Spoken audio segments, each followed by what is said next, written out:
want to introduce to you Mr. Provençal.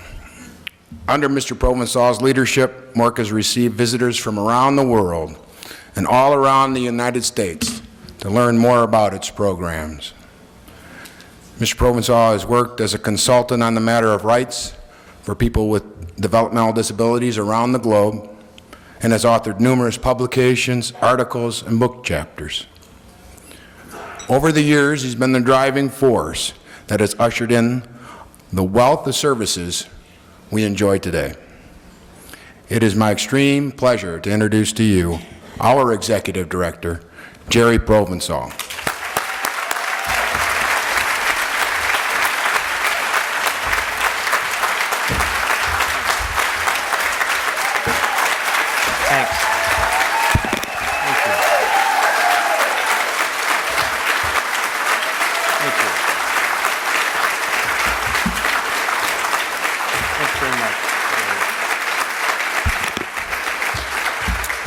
Well, thank you very, very much. I greatly appreciate that. I want to say, I've got so many things to say. It's going to take me about 3 hours, so. Since it's about 10 minutes is all I'm going to talk, I had to make notes. I like to speak off, not off the cuff. I like to speak more spontaneously. I think I just lost 15 seconds.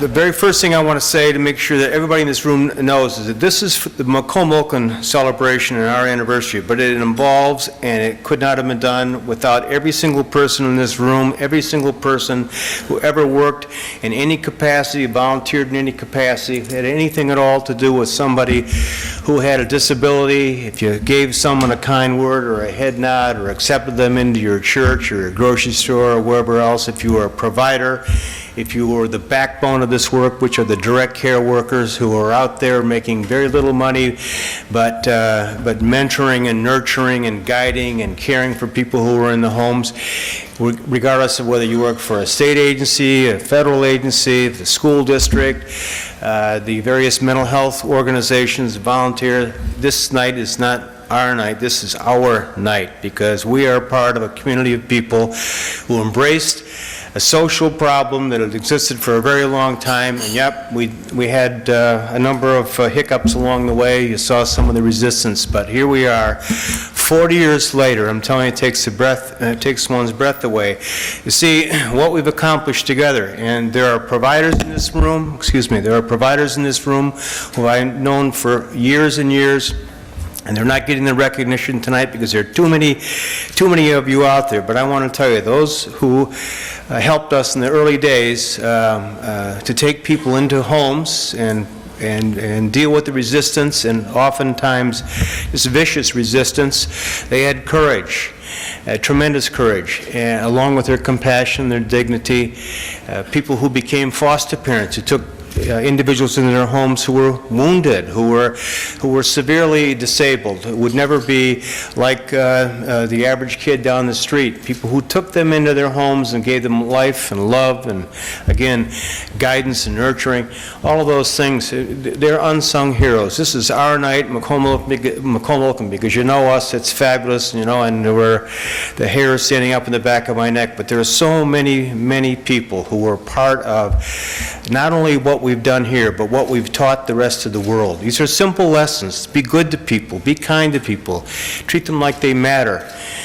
You know, these are simple lessons, but they're lost on people, and they've been lost on countries, and we've changed that. Not forevermore, I beg your pardon, not entirely. There are many parts of this country and the world where there still is prejudice and stigma directed toward our people.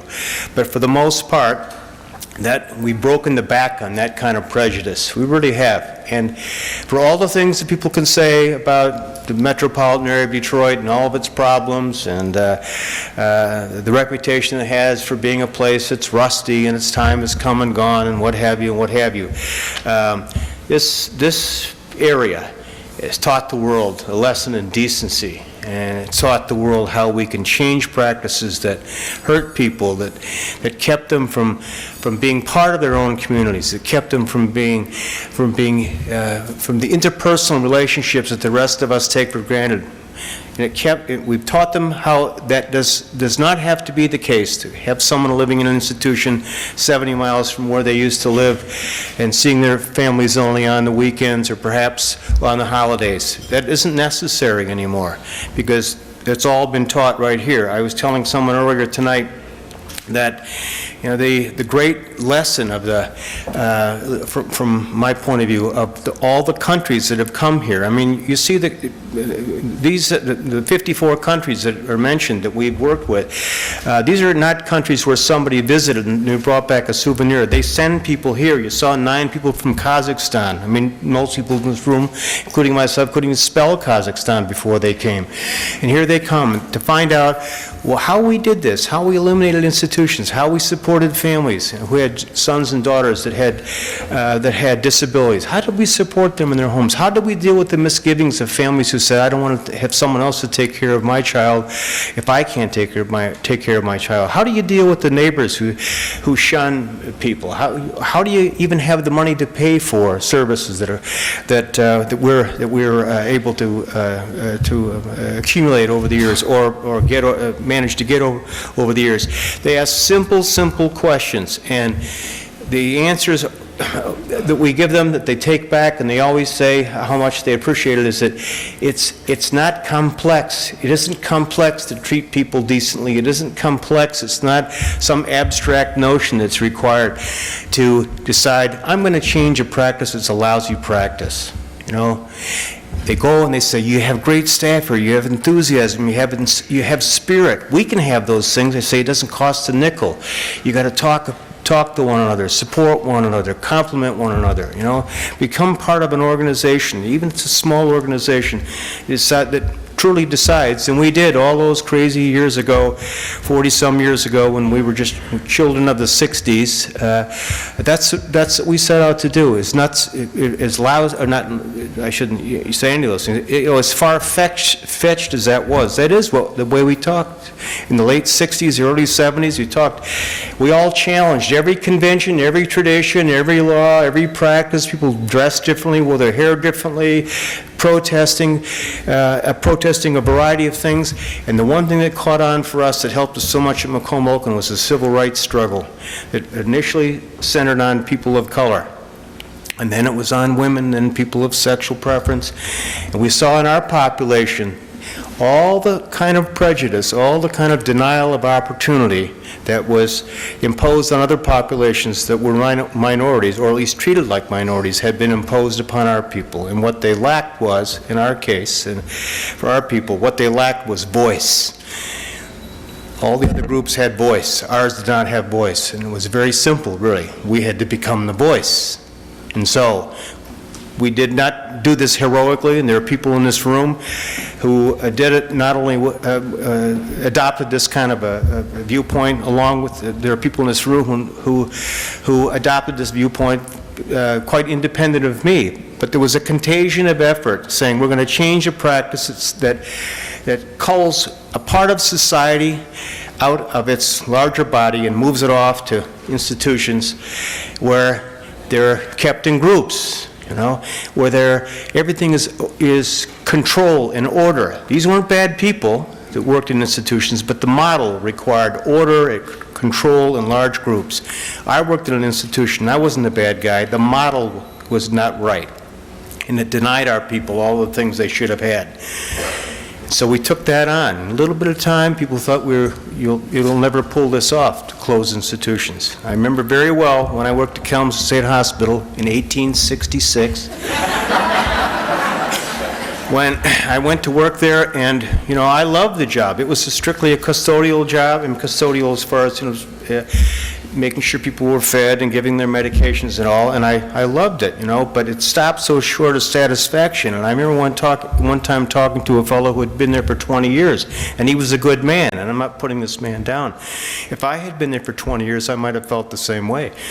And I was talking to him, but, you know, I love this job, but there's got to be more to it than this. I mean, these people, they come, they pace the day room, they go out on the porch and they smoke, and they come back and pace the day room. There was nothing for them. These are people who had mental illness diagnoses.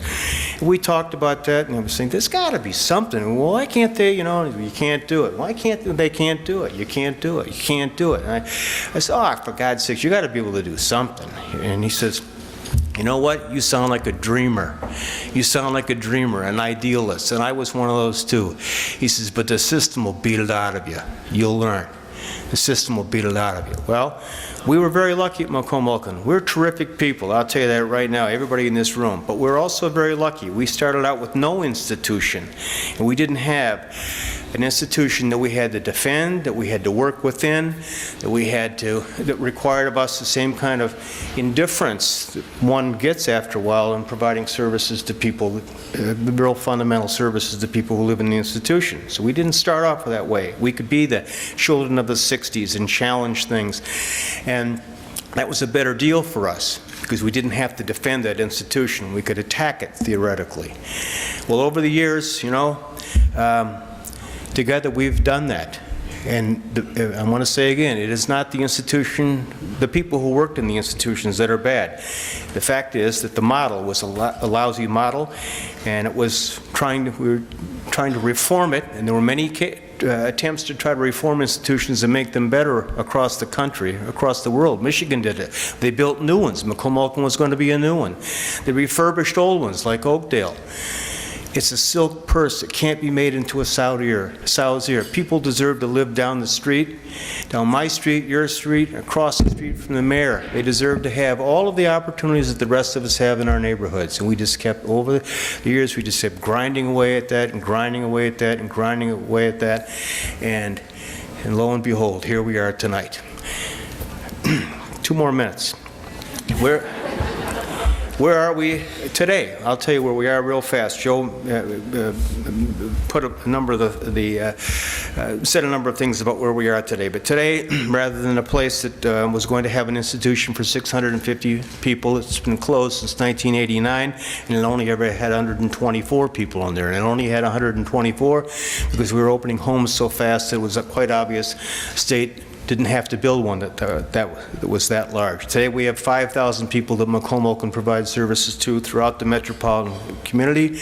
We're the largest nonprofit in the area. Not that that was ever a goal, but we just happened to be.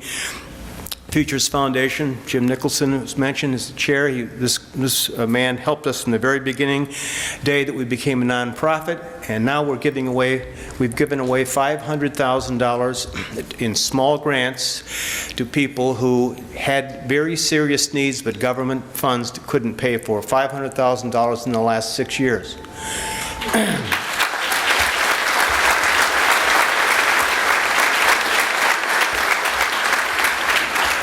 We have, as Joe mentioned, when Mount Pleasant closed, we created, and the state asked us to create an agency that would train staff around the state in more respectful and gentle, and use a teaching model with people who worked at various agencies around the state who previously had sent individuals to Mount Pleasant. We own the property that was once our institution. We own it, 19 Mile Road. We're proud of it. It looks good. We feel good going there. We want to keep fired up all the time, so we want to make sure that people, when they drive into work, they say it's a good place to be. And once they get inside, we try to compliment one another, try to keep us one another inspired and feeling like this is work that can feed your heart. It's not just a job. In addition to, thank you, Mark. In addition to we've helped to close. This guy, I'm telling you, you're cutting into my time, Mark. We've helped to close institutions throughout the state. I mean, truly, we were called into everything, the closure of every institution in the state and the nursing homes. Not because we're intellectually superior, as much as it really was that, we decided that we were going to close these places. We were going to kill the beast because it was denying opportunities to our people that should be God-given opportunities and recognized. And so they're all closed now. And today, in addition to what we've had a chance to accomplish, we have a rehabilitation arm of our agency. We have an elder care program that's serving people who would like to stay home rather than go to assisted living. We have an autism support center. Joe mentioned that Cranes recognizes it's one of the cool agencies in the area. We have a wellness project where BMI is important. I don't know if you know what that is, but it's body mass index. And we're trying to help our staff and the people who we work with who have disabilities become more healthy people. We're back in Wayne County. We're back in Wayne County where many of us started off, and we want to lend whatever kind of assistance we can to that county that has its problems, and we feel like as citizens we want to help them out. We have our own hockey team, the Mork All-Stars. I saw Andy here tonight and Peter, our own hockey team. They go to Toronto and to Buffalo, and they have games all across North America, and these guys are great. Joe mentioned the 49 states. Every state has sent a delegation to Macomb, Oakland, except for Idaho, and I don't know what gives in Idaho, but there is one. And the countries, as we're so proud to say about the countries that have come here, because it shows that the matter of people who have disabilities being treated unkindly, not even deliberately necessarily, but unkindly, and that they're being denied opportunities that should be seen as birthrights, crosses all borders. Every country, every settlement, every town, every municipality in the world has this population of people, and they're not being treated fairly. But if you have a place like Macomb, Oakland, which is this room, not our staff. It's a fountain, really, for people, and they can take heart from what's done here, and they can say, well, we can do that, too, because it's not as much a matter of money as it is a matter of attitude, and that transports across the world. Last few things is this. I was thinking about a few words in effect to live by. I saw when Eunice Kennedy Shriver, who along with her husband, Sergeant Shriver, founded the Special Olympics those many years ago. When she passed away, her daughter Maria Shriver gave her eulogy, and I've said this to people before a couple of times, so if you've heard it, I don't apologize, but you might have heard me say this. Maria said, she said, my mother wore long pants before women wore pants. She smoked Cuban cigars, and she played tackle football with her brothers. And if she were here today, I'll tell you what she'd say. She'd say, what have you done today to make the world a better place? You know, that's something to live by, I think. I was sitting one time...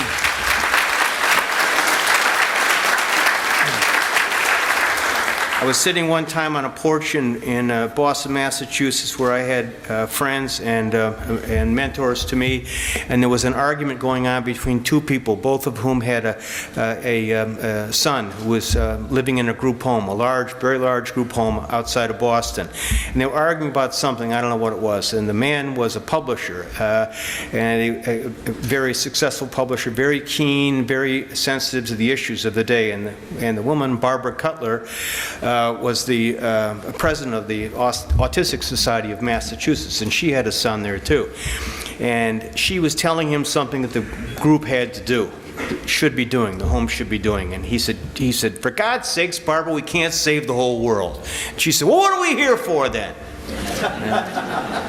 Never heard anything better in my life. I think about this, and I want to remind myself, when I'm whining, when I think nobody loves me, I say, what the hell are you here for? I mean, you're here to do what does feed your heart and what needs to be done.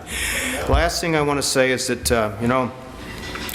this work is still about the same thing it was when we started it. It's treating people decently. It's fighting for someone who needs someone to fight for them. It's speaking up for someone who needs someone to speak up for them. It's showing respect to people who seldom get it. It's convincing somebody that they matter, and the fact that they matter matters to you. It's helping people achieve a life and embrace a life that's rich and full and adventurous and filled with texture and interesting things, And what I would say about that is, after all, isn't that what we're all about here? I mean, isn't that what we're supposed to be? What are we here for if it's not for that? I thank you from the bottom of my heart, everyone, for coming here tonight. It's a thrilling night for me personally. It's a thrilling day, a satisfying day beyond, really beyond description for the agency. And I want to say again, it's everybody in this room is Macomb Oakland. Everyone in here is. And the population of people we provide services to, and we will in the next generation, is in our debt. Thank you very much.